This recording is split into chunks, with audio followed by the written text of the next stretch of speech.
Spirit. All right, joining us right now. The one, the only, the lovely, the talented, and all that fun stuff. We're here to talk serious business here, though. Frankie Cartoscelli. Good morning, We bring Frankie. the boom. That's what we do. That's what we do. Christmas trees, bringing the boom. Good morning, or not so good morning to this Monday. Well, you know what? Look, there's bigger problems, let's be honest, in the world. Like what? I don't know. Something with the interest rates or some stocky thing, I'm sure. I don't know. You know what? We're dealing with this. Our problems.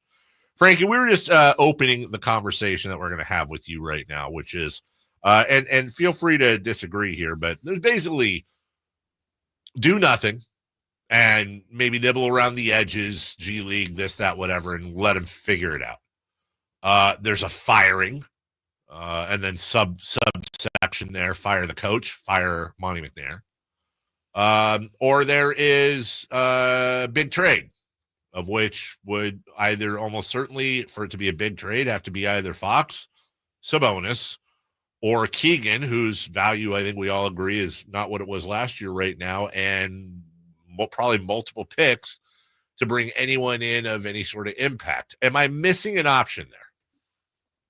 No, I mean, I think you laid them out kind of pretty perfectly there, but, kind of the issue right now is, what is it, December 2nd? Not many teams right now are going to be looking to kind of pull that trigger of making those moves. I mean, a lot of teams are kind of trying to figure out where they are in the standings, if they're going to be in contention for the postseason. And the teams that you do hear about wanting to sell, like Brooklyn, who I think everybody is on the table in Brooklyn, and they have some players the Kings are definitely intrigued by. And I mean, I know fans are as well, but think about the amount of teams that are going to be lining up to get those same exact players and who might have more to offer than the Kings do. So it's kind of an issue right now, as far as they have tried to kind of nibble around the edges a little bit. They signed Doug McDermott early on in the year. They brought in Jay Crowder.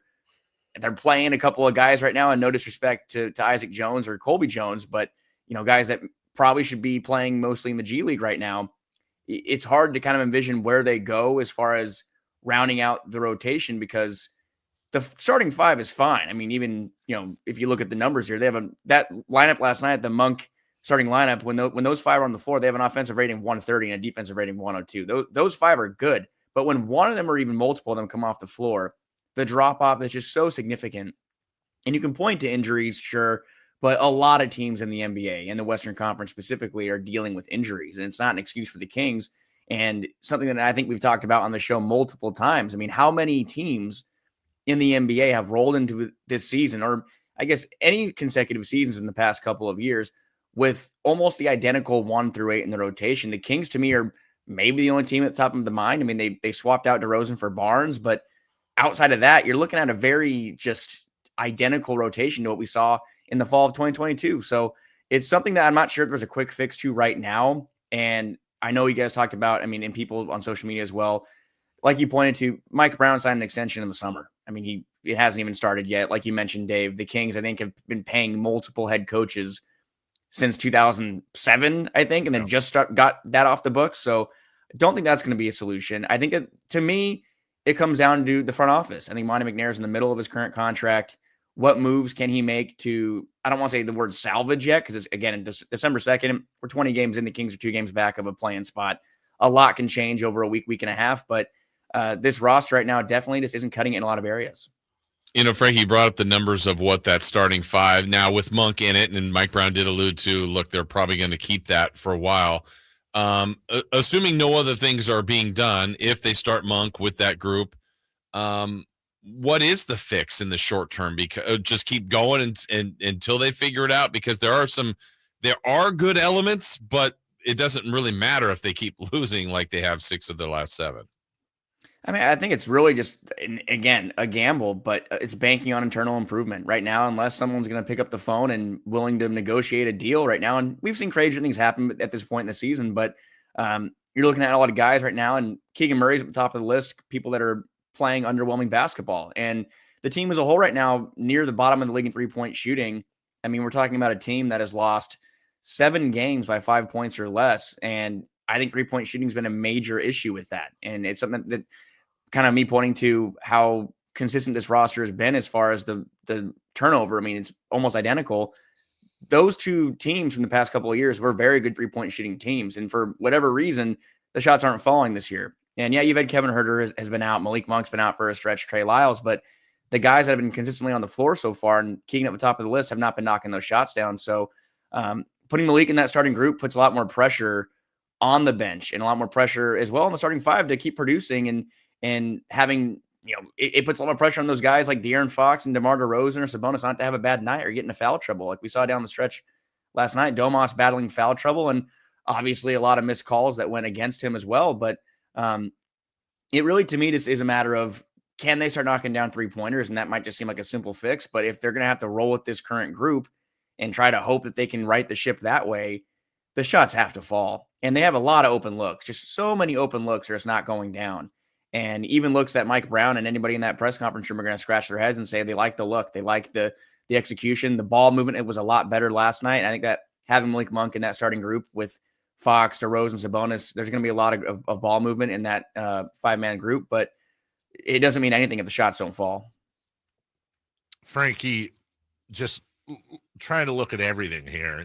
You always got to be careful because you don't want people thinking you're blaming somebody that you shouldn't be blaming. But let's start. You said the one major difference in the starting lineup is DeRozan for Harrison Barnes. Now, to be fair, when we had the DeRozan conversations when he came in, he is a better player than Harrison Barnes, and it's not his fault. He's had the back issues, but he's played enough, 16 games out of, I think, 21. So he's missed 5 games, but he's been great. But we did worry that this team's issues were wing depth, big depth, and perimeter defense. So the thought was when we were saying, well, is there a downside possibly to the DeRozan acquisition? It was he's not helping you on perimeter defense and big man depth. Is it, I won't say possible because of course it is, Frankie, but is there something in the fact that DeMar DeRozan's a great player, but as the analogy I always like to use, is he a filet mignon on top of a banana split? Is he a great ingredient that doesn't belong in the dish? I think he's been a good fit. And again, not to keep kind of pointing and blaming fingers at the bench, but I think they're 28th or 29th in bench points right now. That number is definitely going to go down with Malik Monk being in the starting unit. I think the 5 have been great. I think the one thing that's been kind of concerning on my part is DeMar DeRozan's been just a notoriously available player. And I know it's early in the year and he's missed a handful of games, but that's not something he usually does. And back issues, like as we all know, as human beings, back issues are tricky. They don't really just miraculously get better. So you have to hope that doesn't get worse. But I think his fit with the offense has been fine, especially with him and De'Aaron Fox kind of learning to play off each other. We've seen them close out games together a couple of times here early on in the year. I don't want to keep pointing fingers at the bench and saying that the DeMar fit's been perfect. Let's just go ahead and right off in the sunset and no notes. But it's hard to kind of focus on that when the bench is just really bringing you nothing, and the fact that you don't have really any stability there to where you can take one of these guys off the floor. And having Kevin Huerter and Trey Lyles both healthy would maybe help, but it doesn't really matter who's on the floor in the starting 5 right now when you have that bench unit being rolled out. And again, I don't want to keep ripping on those guys that are trying to kind of find their avenue and carve out a role in the NBA, but this is a Sacramento Kings team that's supposed to be in a lot of expectations, not just, in city here or locally. Nationally, a lot of people had the Kings. I think ESPN, NBA, they had them as a top 5, top 6 team in the West. And we're looking at the state of things right now, not looking great. So how do you do that? You have a solid starting 5. You have players, like you mentioned, DeRozan, Fox, Sabonis, all-star level players. You still can't compete, though, if you don't have a deep roster, a deep bench. And you can look around the league. All these teams in contention are above the Kings. They have solid 1 through 8, 1 through 9 rotations. The Kings right now, they just don't have that. So DeRozan, I don't look at him as much of a problem on the floor. I look at the problem as him being available. We'll see if he's good to go at practice today and if he's going to be tracking to play again against Houston, because they they definitely will need him against a team that's second in the West right now and has a lot of length and a lot of scores. So I definitely think that it's a matter of depth for this team. And I think DeRozan's been a positive addition, but has to be available, and the Kings have to round out that bench unit. Jason, just to underscore, sorry, Frankie's point, just real quick. The Kings last year were 12th in the league in bench points at 35.7 per game. This year, they are 4th worst at 25.8 and have played the third least amount of bench minutes in the entire league. I know Frankie keeps saying he's a nice guy. He doesn't want to go after the bench guys. Right. It's nothing personal, but the bench sucks. Yeah, it sucks so far. Yeah, and I think that's where I was going to go, Frankie, too. But I think the two biggest themes so far for the early part of the season has been the bench or lack of depth and the three-point shooting, either not making them or defending them very well. But even in this stretch, Frankie, I think the puzzle for the Kings and Mike Brown, we saw him get really animated after the Blazer loss, kind of demanding, on the 50-50 balls. They got 1 of 10, like just more on the details. Last night, getting in the penalty early. Some of these games in this stretch, it's been terrible fourth quarters where they scored 15 points. Last night, you score 127, and there's so many stats in the game that were great, but now you can't guard. It just feels like there's not one problem right now with the team, and that's like the nights where the offense is good, the defense deserts, and the nights where the defense actually plays winning defense, the offense isn't there. It feels like they got a lot going on right now that's wrong. Yeah, there's really not going right for them. I mean, and when they're overemphasizing an area of, they're trying to have an area of improvement kind of come under the, the glass there, it's you're losing sight of the other things like 3-point shooting. I mean, the offense was great in the first quarter last night. They had maybe their best quarter of the season. Then right after that, the bottom falls out. And I think it is kind of pointing to the fact that you have the majority of your starting five. So 4 of your guys in the starting lineup playing nearly 40 minutes per night. I think everybody last night almost played, I think it was 37 and 38 minutes in that starting unit.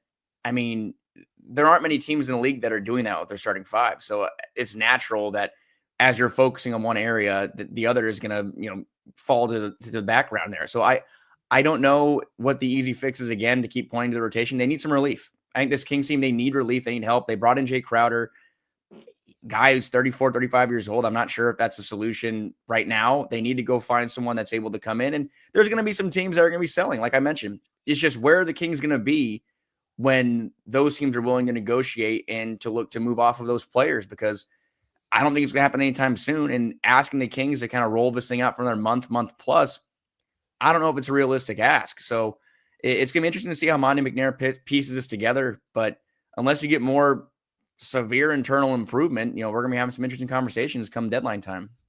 We'll leave on a high note. The only teams in the NBA older than the Sacramento Kings are the Clippers, the Heat, the Celtics, the Timberwolves, Suns, Warriors, and, of course, the 76ers. The Sacramento Kings are the 8th oldest team in the NBA as well. Just something to monitor. The Oklahoma City Thunder are 2nd, the Pacers are 3rd, and the Rockets are 4th. The Spurs are the 5th. Those are the 2nd, 3rd, 4th, and 5th youngest teams in the NBA. Trying to find bright spots. It's tough to find right now. Frankie will do that, though, at some point. He'll at least give you the coverage you need and you want, both on Twitter, running our station account, of course, at SactownSports.com. Appreciate you, brother. Have a good week, and we'll talk to you next week. Thanks, guys. Hopefully under better circumstances. Appreciate you having me on. I appreciate that. Yeah, hopefully under better circumstances. We'll take a break. When we come back, we'll get some post-game reaction. Coach Mike Brown, what was his explanation, if any? We'll also hear from Malik Monk, who I imagine this is edited up. I saw that live yesterday, and boy, there were some words flowing on NBC Sports California. It's just a 1-minute break, everybody. We'll be right back after this. Plays here. Left, goes right, steps back, launches the three. Nothing but net. Oh, that was just filthy. Oh, my, that was sweet. Sactown Sports is your proud home of the Sacramento Kings. Old Spice Swagger Holiday Pack, perfect for a gift to treat.